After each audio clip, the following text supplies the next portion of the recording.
అయ్యప్ప దీక్ష, అయ్యప్ప పేరు గాని, అయ్యప్పకుండే ఇతర నామధేయాలు గాని ఇప్పుడు వచ్చినవి కాదండి. మీరు అయ్యప్ప పేరు కొత్తగా వినొచ్చు, కానీ అయ్యప్ప ధర్మంలో బాగా వినపడే మరొక పేరు ధర్మశాస్త్ర. ఈ శాస్త్ర శబ్దం విష్ణు సహస్రనామంలో ఉంది. అజో దుర్మర్షణ శాస్త అని ఉంటుంది, చూసుకోండి. అజహ దుర్మర్షణ శాస్త. ఈ అయ్యప్ప ధర్మంలో ఉండే శాస్త్ర విష్ణు సహస్రంలోంచి పుట్టింది. ఏం సామాన్యమైన కాలం. విష్ణు సహస్రం అంటే భారతం, ఆనుశాసనిక పర్వం, అంతే కదా.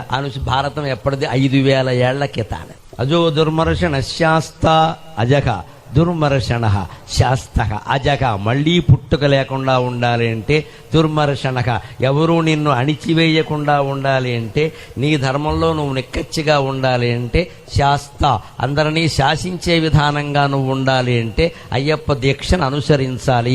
మనస్సును నిగ్రహించుకోవాలి. దీక్షలో ప్రధానమైంది మనో నిగ్రహం, శరీర నిగ్రహం కాదు. కనీసం శరీర నిగ్రహం కూడా మంచి